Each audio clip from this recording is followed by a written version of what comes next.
Alright, buckle up because we have a lot to talk about with Sonic 3. There's so much here that worked, but also so much that felt rushed, undercooked, or just plain frustrating. This movie had the potential to be the best of the trilogy, but some serious missteps hold it back. And today, we're going to break it all down. No stone left unturned, no punches pulled. I'm Ackermaniac, and we're getting into the nitty gritty, so let's go. Before we dive into Sonic 3, let's rewind a bit and refresh our memories about Sonic 2. In Sonic 2, the cinematic universe got a major upgrade with the introduction of Tails and Knuckles. Sonic found himself pitted against Knuckles, who was manipulated by Robotnik to be his personal enforcer. Knuckles came off as an absolute beast, nearly obliterating Sonic on several occasions. Meanwhile, Robotnik seized the Master Emerald and went full god mode, even crafting the Death Egg robot for their final showdown. Sonic, tapping into his supersonic form for the very first time, ended up curb stomping Robotnik into oblivion. That victory not only cemented Sonic's legacy, but also saw Knuckles and Tails officially join Team Sonic. Sonic 2 was a solid sequel, improving on the first movie in nearly every way, yet it wasn't without its quirks. Now, if there's one thing to remember from Sonic 2, it's that absurd, offbeat humor. But let's be real, who actually liked that 20-minute wedding scene? It was completely out of place in a Sonic movie. A random rom-com subplot shoved into the middle of an action-packed video game-inspired adventure? Instead of speeding through an epic showdown, we got relationship drama? It felt like the movie hit the brakes for an extended Hallmark special. Sure, it was bizarre, but not in a fun, chaotic way that made Sonic great. And yet, somehow, despite the weird misstep, Sonic 2 still managed to be entertaining, so naturally, going into Sonic 3, we expected that same level of energy. Just, without forced wedding side quest. What did we get? That's coming up right now. Little bit of a warning here. I'm not going to go into every single thought I have in this review. Yes, there are a lot of cool and awesome things that happen with the visuals and the sound effects and the music and the references and all that stuff. I just really want to talk about the things that bothered me the most, or things that I noticed the most for this review. I just want it to be clear that I do like the movie, but there's a lot of things that just annoyed me that I want to talk about. These things that annoyed me took me out of the story and removed the immersion from me. I don't like seeing things that are nonsensical or that aren't logical or that are contrived. I want the movie to live up to its own concepts and its own reality. With that said, let's get into it. Sonic's character. Zoomer energy kills the vibe. Look, I get it. Sonic is supposed to be the fun, quippy, cocky hero.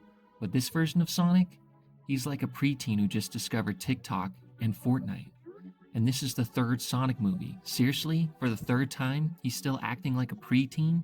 He doesn't feel like the confident, I've got this Sonic we cherish from the best parts of the franchise. Instead, he's just kind of annoying. Remember when Sonic was effortlessly cool? Back in the adventure era, he had an attitude that was completely earned. He could trash talk because he had the skills to back it up. Here, however, he's constantly spouting off quips that feel like they were penned by a committee of 40-year-old executives desperately Googling, how do the kids talk these days? It's like watching your dad try to floss at a wedding. Painful, awkward, and leaving you cringing with secondhand embarrassment. And don't even get me started on his battle instincts. Sonic used to be clever and strategic, always thinking on his feet, planning his next move with precision. In this movie, he just rushes in like a headless chicken, relying solely on chaotic energy to carry him through. There's no mastery over his speed, no tactical finesse. He comes off as a Looney Tunes character with better shoes. If Sonic isn't someone you want to root for or be around, then what's the point of his heroics? Spoiler warning. Alright, from this point on, we're diving deep into spoiler territory. If you haven't seen Sonic 3 yet and want to experience all the twists and surprises for yourself, now's your chance to leave. Go watch the movie, then come back so we can rant about it together. Still here? Cool. Either you've already seen it or you don't mind spoilers. Either way, let's talk about what actually went down in this movie. Shadow's origin, a fascinating but flawed take. Now, let's talk about Shadow, because this is where things get interesting. The filmmakers took a bold, cosmic approach with his origin. Instead of being an experiment whipped up from scratch by Gerald Robotnik, Shadow actually came down in a meteor, Superman style, and crashed on Earth. That twist adds an intriguing layer of mystery to his character, making him feel like he was always destined for something greater. After all, what could be more epic than a character whose origins are literally written in the stars? Gerald then finds him, realizes the potent chaos energy running through his veins, and begins his experiments. This setup positions Shadow as an anomaly in the Sonic world, a being of cosmic importance. But here's where the brilliance turns into a missed opportunity. By embracing this origin, the film completely erases the Biolizard, the original prototype ultimate life form that Gerald created. For those who remember Sonic Adventure 2, the Biolizard was a terrifying, almost unstoppable force that pushed both Super Sonic and Super Shadow to their limits. Its absence means the stakes in Sonic 3 feel diminished. They needed a real heart-pounding challenge, a boss fight that would make us scream, "Oh crap!" at every twist and turn. What we get instead is a setup that, while cool in theory, ultimately falls short of delivering that explosive, edge of your seat moment. However, there is a silver lining. That quote from Maria, "A star shines even when it's gone," pure poetry, right? It captures Shadow's evolving feelings about Maria with an elegance that makes you want to stand up and applaud. Whoever wrote that deserves not just a raise, but a statue in their honor. It's the only moment that truly hints at the emotional depth we never got to fully explore. The Maria problem. Pixar would have done it right. And speaking of Maria, this is where Sonic 3 really drops the ball. We barely spend any time with her, and that's a massive oversight. The entire emotional backbone of Shadow's story is supposed to be his connection with Maria, yet we get what? 2 scenes with them? How are we meant to care about Shadow's pain when the bond between him and Maria is barely given a chance to breathe? Sure, we understand the logic behind his grief, but we don't feel it. There's no gut-wrenching sadness, no tear-inducing moment that drives the point home. Let me remind you of a little movie called Up. You know, the one where the first 15 minutes absolutely destroyed your soul? That is how you do emotional storytelling. We didn't need an entire film to care about Carl and Ellie. We just needed those beautifully crafted minutes to experience their love, their dreams, and their heartbreaking loss. And it worked like magic. That's exactly what Sonic 3 needed for Shadow and Maria. We needed to see their connection, their shared laughter, their whispered promises of a better future. If we'd spend more time with them, if we'd seen real moments of tenderness and connection, Shadow's eventual loss would have hit like a freight train. Instead, it feels like a minor plot point, a fleeting event that leaves us cold. Shadow and Maria. What if it was done right? Picture this: Maria, battling her autoimmune disease, isn't just a background character. Instead, she's a beacon of hope for Shadow, a symbol of the life he might have had. They share quiet moments away from the chaos of gun headquarters, dreaming of a world free from captivity. They make a promise that one day they'll visit space together and find out about Shadow's true origins. Their bond is built slowly through tender exchanges and mutual vulnerability. We see montages of time passing and Shadow and Maria growing closer as siblings and friends. And then, in a heart-wrenching climax, Maria sacrifices herself for Shadow. A bullet meant for Shadow hits Maria as she dives in front of him. Cliché? Maybe. Heartfelt? You better believe it. Robbing Shadow of his ability to save Maria creates conflicting emotions inside his heart. He's thankful Maria saved him, but he's mad and hateful that she had to die instead of him. Imagine that scene. That moment would have been a masterclass in emotional storytelling, a moment that could have defined the film. Sadly, we never get there. Instead, her character is treated like a footnote, a tragic element that happens and then vanishes without ever fully sinking in. She doesn't sacrifice herself, and Shadow does nothing for her. She just dies by an accidental explosion thanks to a gun agent. And if Pixar can make you cry in 15 minutes over 2 people in a montage with barely any dialogue, then it's absolutely possible to do the same with Maria and Shadow. The audience needs to feel their connection so that when tragedy strikes, it hurts. So why didn't they? My guess?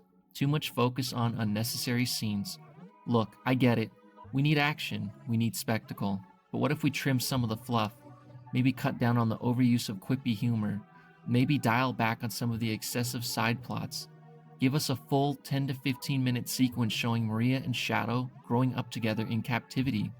Show us their quiet moments, their laughter, their dreams.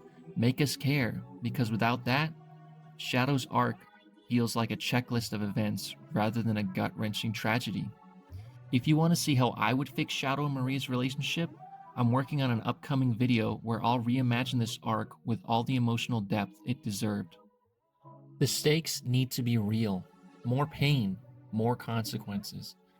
This movie had a serious problem with tension. Sure, Sonic and his crew lose at certain points, but do we ever really feel the fallout? Not really. There's no moment where you're clutching your seat thinking, oh, this is bad.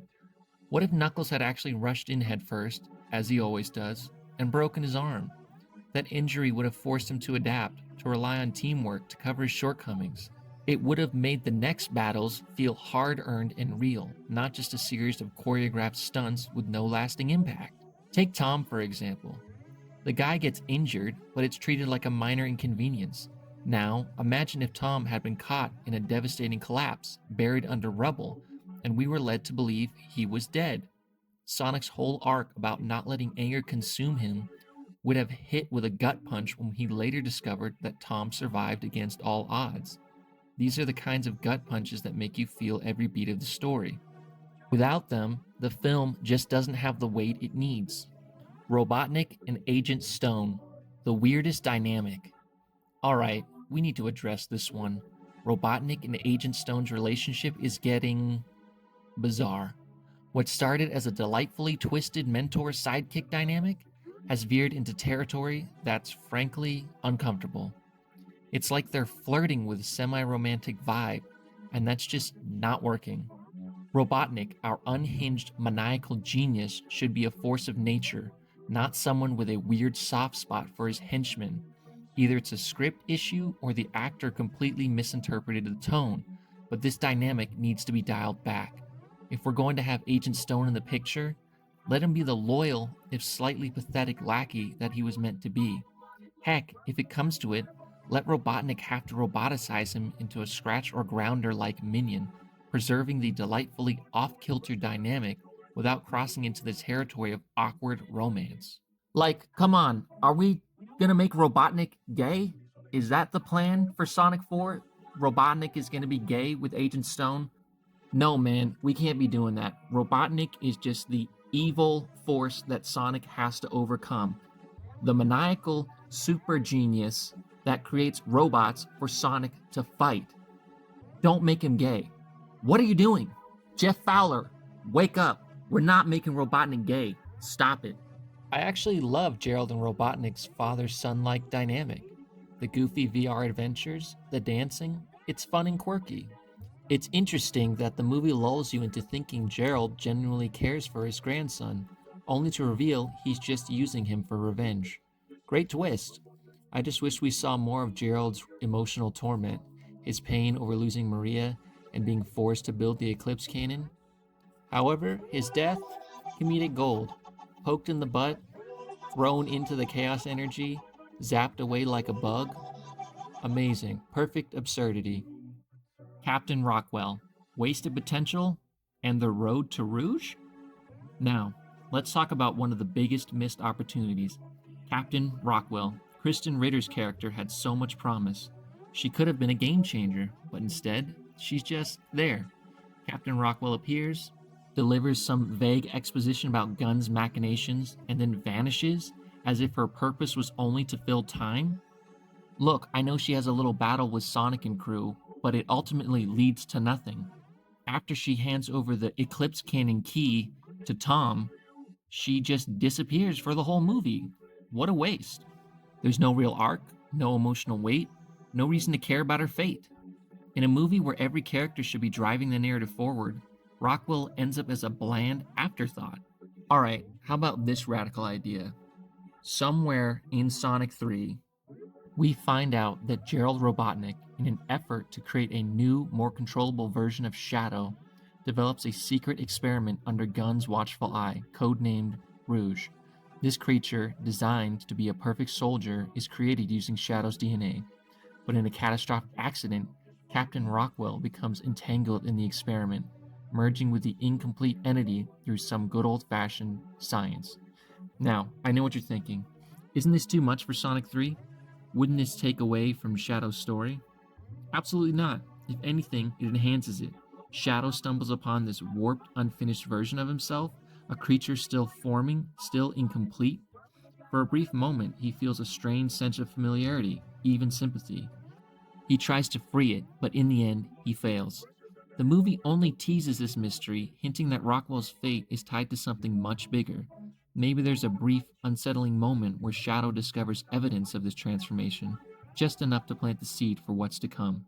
Suddenly, she isn't just a placeholder, she becomes the wild card who challenges the status quo and sets the stage for future conflicts in Sonic 4. With her newfound skills and a backstory that hints at secret military training and covert operations, she could have been the character that brings a fresh dynamic to the franchise. But what do we get? Rockwell shows up, spouts some bland exposition, and then leaves without any satisfying conclusion to her storyline? There's no twist, no redemption, no reason to care about what happens to her. The best characters serve a purpose beyond just advancing the plot mechanically. They embody themes, create tension, and force the hero to confront new challenges. Captain Rockwell could have done all that, but instead, she evaporates from the narrative like a half-remembered dream. It's a huge missed opportunity for what could have been one of the most intriguing storylines in the Sonic universe. Final thoughts. Sonic 3 is both a triumph and a failure, a movie that manages to hit some emotional beats, especially with characters like Shadow, but ultimately falls short of delivering a fully realized narrative. The pacing is all over the place, the emotional stakes feel watered down, and Sonic himself still behaves like a preteen, even in his third outing. It's like watching the same kid in a new costume, same immature energy, same forced jokes, and no growth and insight. There were moments that shone, though. The cosmic mystery behind Shadow's origin, that brilliantly penned line about stars, all these elements hinted at a world bursting with potential. Sonic 3, however, seems to have forgotten how to balance humor with heart. The film had all the ingredients for greatness, a blend of high-stakes action, deep emotional storytelling, and quirky character dynamics, but it fell short by playing it too safe and spreading its focus too thin. At the end of the day, Sonic 3 had the makings of a masterpiece. It wanted to deliver big, a cosmic origin for Shadow, an emotionally charged bond between him and Maria, high-stakes battles with real consequences, and even a wild, off-kilter subplot involving Robotnik and his hapless sidekick. And let's not even forget the potential of Captain Rockwell transforming into Rouge the Bat, a storyline that could have rocked the Sonic universe. Instead, it all feels like a half-baked recipe where the most crucial ingredients were left out. Sonic 3 had the potential to be great, but it's held back by a rushed plot, underdeveloped emotional stakes, and a screenplay that prioritizes convenience over logic. There's so much here that could have been amazing with just a bit more care and attention. Here's hoping they learn from this for future installments because this franchise deserves better. Anyway, I hope you enjoyed this deep dive into the highs and lows of Sonic 3. If you did, make sure to like, subscribe, and drop your thoughts in the comments. So what did you think? Did the film live up to your expectations, or was it just another missed opportunity? Oh, and stay tuned. There's an upcoming video where I'll dissect the what if Shadow and Maria scenario and explore how we could have truly made this trilogy an emotional tour de force.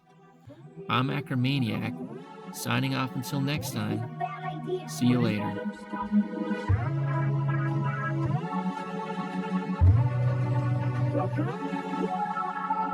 Dear visitors, this is sad, Robotnik. Even for you, we need your help on one condition.